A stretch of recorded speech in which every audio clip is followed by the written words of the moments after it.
I'm really happy to be welcoming you to this part of the conversation now. So I wish we could be up on the stage, but I hope you can all see me. My name is Ambreen Bhatti, and I'm the director of the Athena Center, which is home to this amazing festival. So just a little bit about myself. I've been the director for about 8 months. I moved back to New York, actually from Oakland, just about a year ago. I'm the mom of a second grader, a daughter who I had really hoped would join the Radical Monarchs, and then we moved. But it was also really exciting for me to see what it takes to make it happen. So we have this amazing panel with us today. I'm going to let them introduce themselves, because I don't think I'll do justice to their incredible bios. So passing it to you. Sure if this is working. Oh, it is. Yeah. My name is Sarah Raffi. I teach middle school at an independent school here in Chelsea.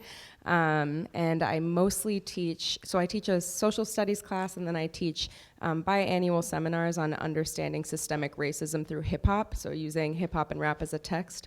And then I also teach an elective every day to middle schoolers on understanding different stories of race through music, movies, and books. Hi everyone, my name is Dylan Caput. I use they, them pronouns. I graduated Barnard in 2016 and since have spent the past 4 years teaching special ed, mostly to kids with autism, and spend a lot of time organizing kind of curriculum surrounding gender and sexuality for kids on the spectrum. Good afternoon, everybody. My name's Teresa Younger. I'm the president and CEO of the Ms. Foundation for Women. I also am a lifetime Girl Scout and a Gold Award recipient, and actually met and am very engaged with many of the people that were in the movie. So super, super grateful that we had an opportunity to see this story be told. Hi, I'm Linda Goldstein-Knowlton, and I'm the director and one of the producers of the film. Thanks. I've been making films for 150 years, just about, give or take 1 or 2. I started in scripted films. I produced the film Whale Rider, and then I've been doing documentaries for about the past 17-ish years. So here I am. Thanks for people who are here, my friends and filmmaker colleagues, and I don't know if Ariel is here, one of our editors. Oh, maybe she didn't make it. Okay. So I'm just grateful to the Athena Film Festival for screening the film and for putting together such an incredible panel. Thank you. Thanks, all of you. And thanks for the reminder. My pronouns are she, her, hers. I think it's important for us to maintain that as a practice, and so I'm glad we're doing that. So Linda, my big burning question for you is, what did the girls think of the film when they saw it? What did the girls think of the film? Well, we premiered at South by Southwest last year, and Amia and Lupita and Diani came to Austin with us, and that was the first time that they saw the film. And afterwards we were walking down the street, and Lupita said, well, you know, some of it was a little cringy because we were so little. But she said, you know, I really, really liked it, and it was really professional. So that was my badge that I earned, my Radical Media badge. They all really liked it. Again, I think that they appreciated having this process documented, but I also think that, you know, looking back when you're little, again, I think some things are cringy, but they're actually really proud of it. Did they have any sensitivities about what was or wasn't included? You know, we were as careful as we could be in the whole process of miking people all along the way, and if there were people who really didn't want to be mic'd, we wouldn't mic them. But we really wanted it to feel fair and equitable, that everyone was being included and focused on as much as they, you know, until they didn't want it, and we were obviously very, very respectful of that. I think that, so this was the first time when they saw the film that they saw the Fox footage. And so I think that was probably the most shocking part of the whole thing for them. How did you, you know, given that the film is so focused on issues of inclusion, representation, how did you balance that with your choices about the girls that you profiled? Well, I've made films with young people before, and I'm a mom of an incredibly shy daughter, so I have a lot of kind of just built-in sensitivity and neuroses about all of that. And so, you know, in the beginning, I interviewed all of the kids, and I interviewed one parent from each family, sometimes more, but always at least one parent. And it, you know, some of it in filmmaking is who's comfortable, you can just tell. Who's feeling comfortable, who's not feeling it. And because we were with them for 3.5 years, we could see them grow over time, and some people became more comfortable. So we really tried to include people who were naturally comfortable and shining. And then in the process of the film and the life of the film, there's one girl that to me speaks to the experience of inclusion and being comfortable. There's a girl named Navia who's in the film that you might not recognize, or you might not know the name, because she was incredibly, incredibly shy. And she wouldn't look me in the eye when I interviewed her, and I was really sensitive to her. At the very end, when we were doing those little on-the-fly interviews in Sacramento, and I, was asking her about her experience, and she just looked me right in the eye, and she said, "I'm going to be governor of California." I was like, okay. And Anna Yvette is like, okay. And then she went on to, when she graduated from that was 8th grade, she ran for class president in high school, and she won. And then last summer, we had 3 festivals all at the same time, and Anna Yvette and Lupita went to Toronto, and I went someplace, and I sent Navia and her mom to Seattle. She just did all the Q&As. So I think it's just being sensitive to growing with each of the kids. Yeah, I mean, 3.5 years is a long time to spend together. I didn't realize that before I'd seen it, that was like such a long journey that you had with them, and that you got to see that kind of growth. So Teresa, watching this, was so surprised at how much time we spent. I mean, it was such a great window into what it takes to build and sustain an organization, and for something to be a labor of love, and for everyone to say, well, we want that too. So could you just speak to that a little bit from your vantage point? Yeah, fortunately, I just met Anna Yvette and Lupita and Marilyn this past week, actually, at an event called Grant Makers for Girls of Color, which is a consortium of grant makers throughout the country who come together to help center and lift up the voices of girls of color throughout the United States. And one of the things that we hear all the time is this, oh, it's a good idea, why can't I do it? Why don't you give us the money to do it here? And what we saw is the reality of the conversation that happens when you're trying to start organizations. We know that women who are starting organizations oftentimes don't pay themselves and pay everybody else. Organizations, most nonprofits, have budgets under $250,000 and pay their executives or their leadership less than $25,000. And so the idea that they were doing this on top of a full-time job, on top of raising their dollars and raising their families, that was really this extraordinary experience. And it is actually why burnout happens with so many activists throughout the country. And it is actually why we see this burnout happen so quickly, particularly amongst women leaders of color. I mean, if you had a separate conversation with Alicia Garza, you'd have a whole nother conversation going on about what does radical movement building look like when it includes self-care, right?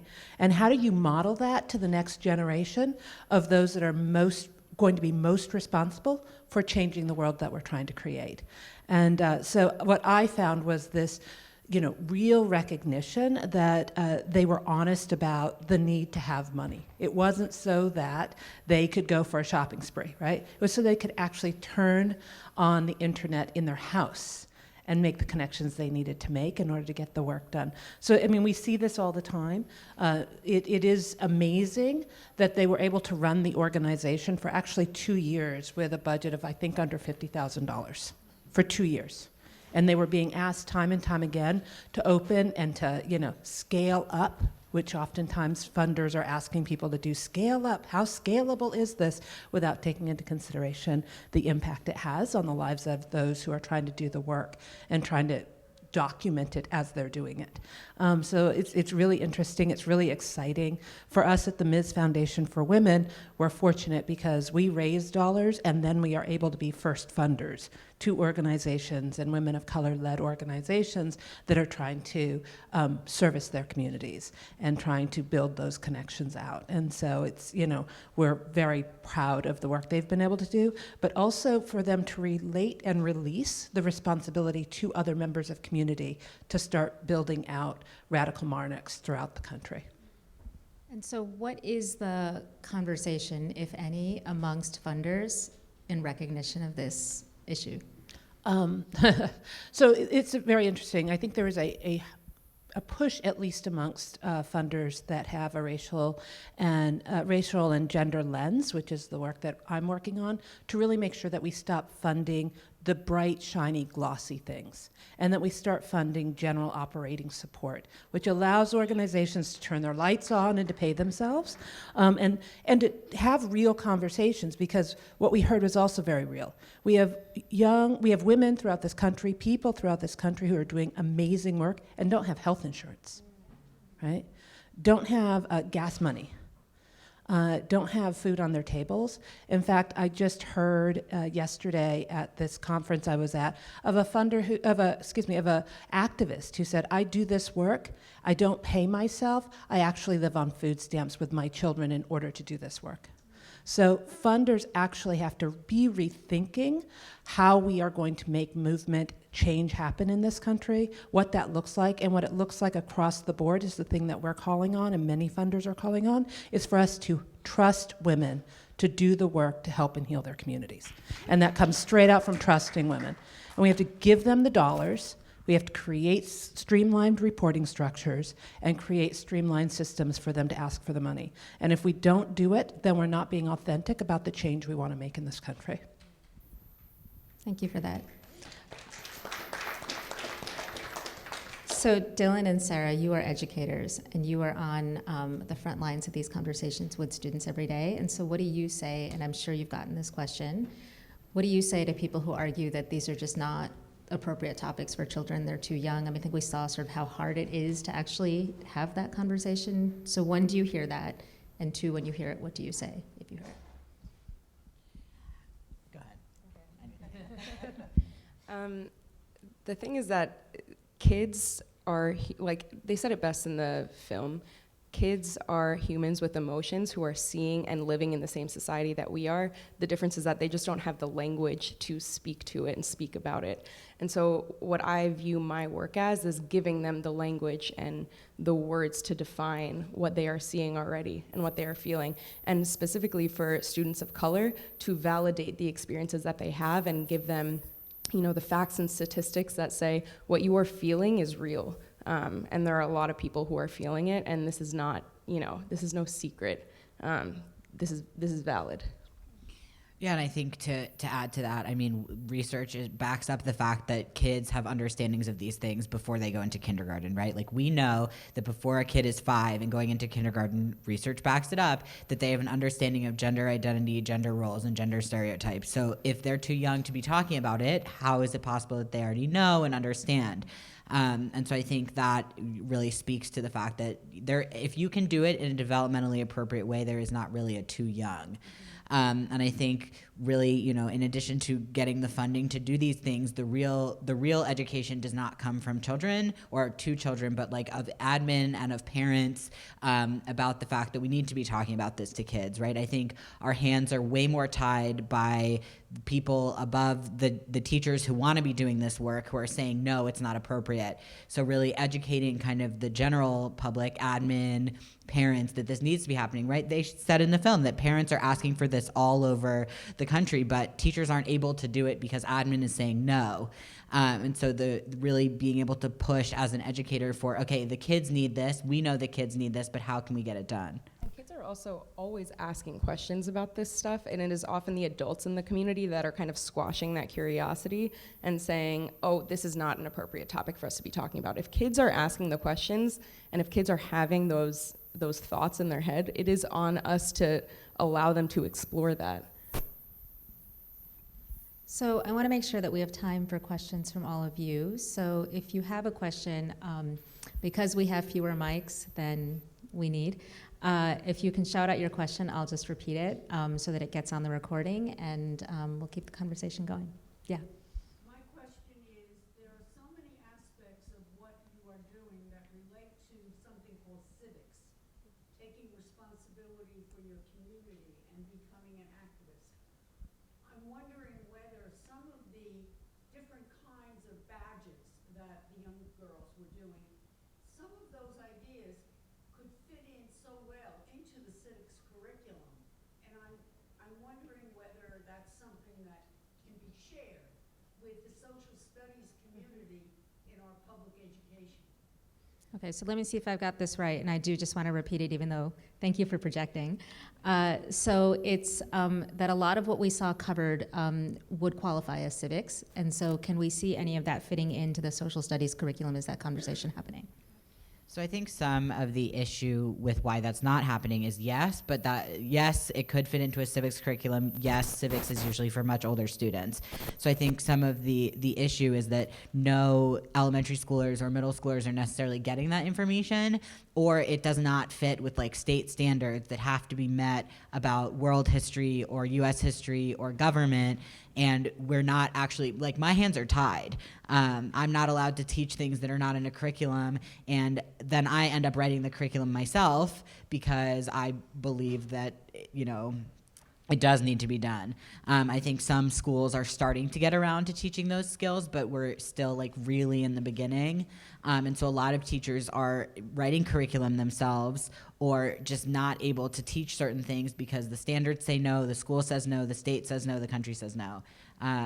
So, I mean, like as a teacher, I would love to teach all those things, but I would get backlash from admin, I would get backlash from parents. But yeah, I'm with you. I think we know it needs to happen.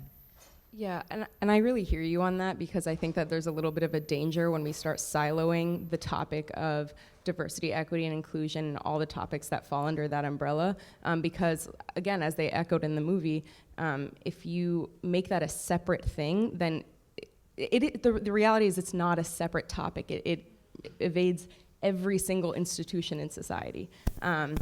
And so what I've started to try to do is, well, what I notice with this film and with any affinity group is that it doubles as an opportunity to learn about these issues, but it's also sort of an affinity space for these girls. So that's one thing that I'll say that is positive about doing that. But if we do, there are ways to involve it in our social studies curriculum. For example, if you want to teach about, you know, how New York City, for example, is the way that it is today, you give them maps of Manhattan, so when the Lenape were here, and how it has changed over time. And then you see there's a reason that it's changed the way that it is. And if you look at redlining and gentrification today and the relationship between those two things, that is a way of teaching about civics and teaching about, while still teaching about social studies and the history of our land. Any other questions? Yes, in the back. First of all, this is such a weird movie, so thanks for moving it and thanks to everyone who's been in. I have a lot of questions, but I think the biggest one is for two are, does it look like Radical Monarchs might come to New York City? And do they, I know they got the brand, which is excellent, do they also take like private donations? How can they be supported more? I love your questions. And will you repeat them? Yeah, go for Yeah. it. Oh. Okay, I'll repeat them. So, so the questions are, will the Radical Monarchs come to New York City? I'm also asking that. And question number 2 is, do they take private donations? Yes, they do. So, so first of all, where they are right now, they have launched the 4 new troops in the Bay Area, 2 in Oakland, 1 in San Francisco, and 1 in Richmond. And they have created a model for scaling. And so if you go to their website, radicalmonarchs.org, you can do several things. You can make a tax-deductible donation, and you can also see the next steps for collaborating to create a Radical Monarchs troop where you live. Please do. There's another question. Yeah. So I serve on the nonprofit board of trustees, and so I was wondering,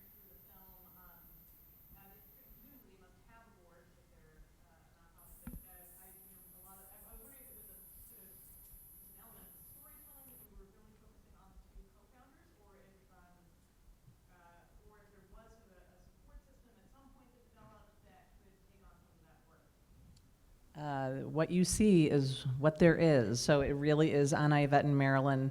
Through that grant from the Nova Foundation, they were able to bring on somebody part-time.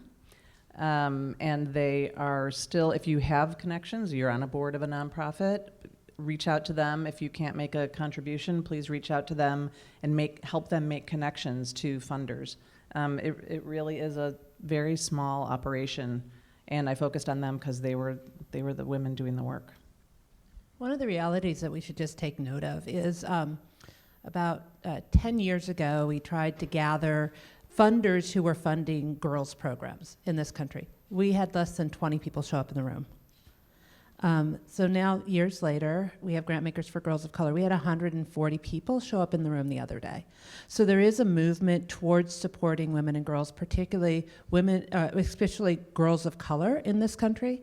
And let's not fall into the assumption that the tax model of a 501c3 with a board of directors is actually an effective way to build movements in this country.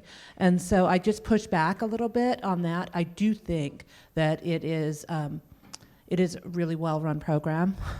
I really respect them and their leadership and what they are trying to do and the leadership that they are promoting. And I think everybody needs to learn as much as a civic commitment is to make contributions to the organizations that you support.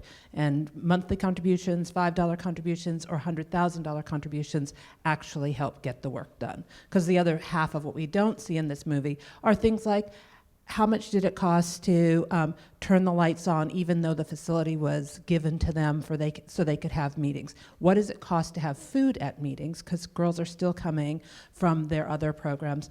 Those vests, they cost real money, right? And when they were called radical brownies, there was a reality around how they needed to change the name and realign what that looked like. So I think there's a whole bunch of spaces, but go to their website. The website's great. The pictures are really great and you can really be inspired by what's going on. Okay, I think time for one last question. And if not, then I'm going to ask you all to leave us with one last thought. Oh, I'll go last. Here, I will start just to buy you a little bit of time. I think there's something really valuable about what Teresa just said about not pushing for over-institutionalization for projects to be able to be nimble and grow, and that the flip side of that is that it's our responsibility to support them. So I will make my donation after this.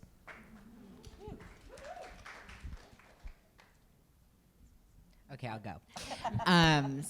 As a teacher, I think it's very important that my big message is that one of the only populations that does not get listened to kind of as a practice is children. Children, people say you're too young to know. People say you don't understand. And I think I want to challenge everyone to listen to kids. I think kids really, they have opinions and they have questions that matter. If we do not trust them, then we are handing over a burning world to no one. And I think it really matters that we look at kids and say, okay, I believe that you are going to help us turn the world around. What do you need? I think that as a teacher, that's something I try to do in my practice. I know that as a parent, that's something I'm going to try to do. I think that just we need to try to listen to kids, because those kids, I would listen to them. And I think, I love to learn from my students. I just think we need to really listen to kids. They have a lot to teach us.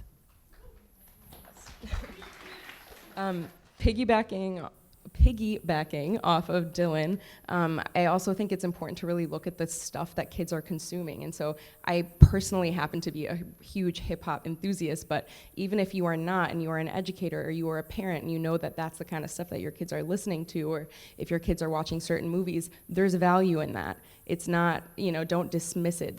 It is an art form in its own, and it is poetry, and there's something to be said there. And even if you don't see those lyrics, or if you don't see or even, TikTok, if you kind of dismiss it, then you are, as Chris Emden says, who is my favorite author and speaker on all things education for people of color, you are rendering yourself as the adult irrelevant to kids, and then nothing that you say to them will matter, even if it is valuable.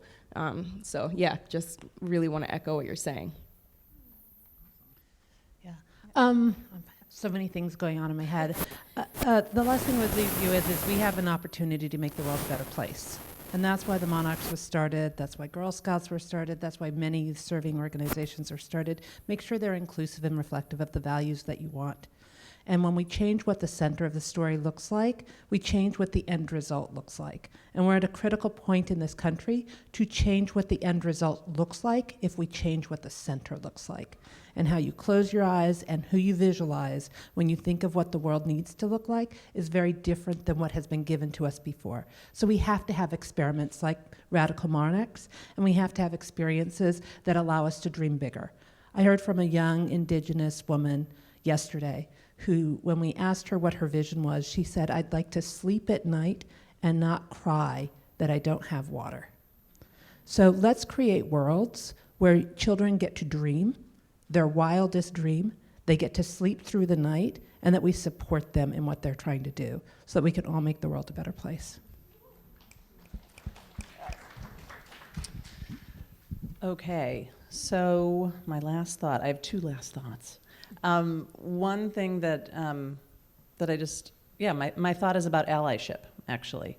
And when I learned about the Radical Monarchs, I read all of that press after the Black Lives Matter march, and that's how I learned about them. And I was so inspired by Anna Yvette in Maryland, just from the articles that I saw, and I reached out to them. I just thought I really want to try to meet them and try to tell their story. And when I went to meet them in Oakland, and they were really kind of digesting the fact that I was white, and I was like, yes, this is me, and I want to tell your story, and very much want to do it as an act of allyship.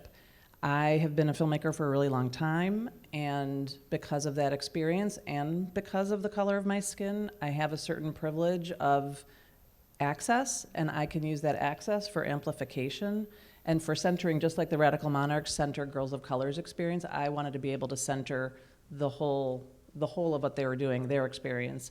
And I said, sometimes there are films that can be told from an outsider's perspective, or production, not necessarily perspective, because I felt like we really all did collaborate on this. But sometimes it's not appropriate for an outsider to tell somebody's story or to put somebody's story on film. And so we talked a lot about that, and they said, yes, this is an act of allyship. This is, we want you to document our work, and especially because so many women of color's work is invisible.